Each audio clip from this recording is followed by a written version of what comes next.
ओम नमो भगवते वासुदेवाय। ओम नमो भगवते वासुदेवाय। ओम नमो भगवते वासुदेवाय। नारायणं नमस्कृत्य नरं चैव नरोत्तमं देवीं सरस्वतीं व्यासं ततो जायमुदीरयेत्। श्रीप्रजापतिरुवाच नमः परायावितथानुभूतये गुणत्रयाभासनिमित्तबन्धवे अदृष्टधाम्ने गुणतत्त्वबुद्धिभिर्निवृत्तमानाय ददे स्वयंभुवे।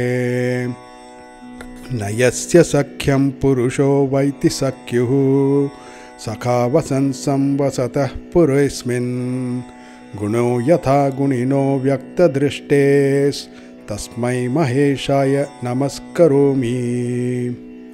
देहोऽसवोक्षा मनवो भूतमात्राम् आत्मानमन्यं च विदुः परं यत् सर्वं पुमान् वेद गुणांश्च तज्ञो न वेद सर्वज्ञमनन्तमीढे।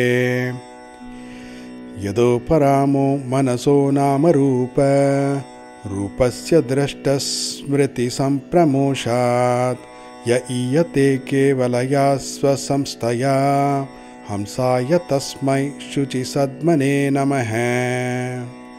मनीषिणोऽन्तर्हृदि सन्निवेशितं स्वशक्तिभिर्नवभिश्च त्रिवृद्धिभिः वह्निं यथा दारुणि पाञ्चदश्यं मनीषया निष्कर्षन्ति गूढम्।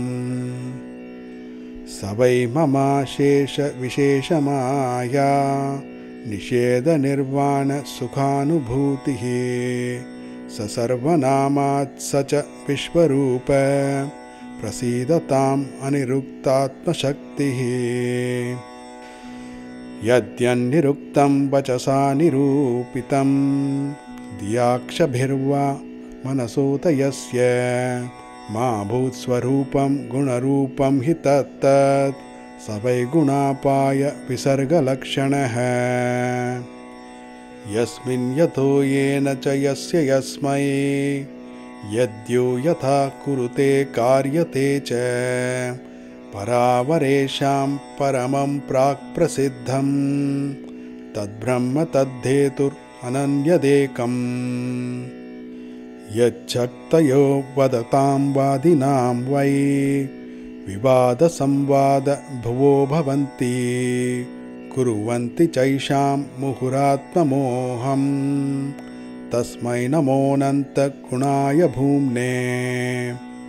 अस्तीति नास्तीति च वस्तुनिष्ठयोरेकस्तयोर्भिन्नविरुद्धधर्मणो अवेक्षितं किञ्चन योगसाङ्ख्ययोः समं परं ह्यनुकूलं बृहत्तत्। योऽनुग्रहार्थं भजतां पादमूलम् अनामरूपो भगवानन्तः नामानि रूपाणि च जन्मकर्मभिर्भेजे समह्यं परमः प्रसीदतु।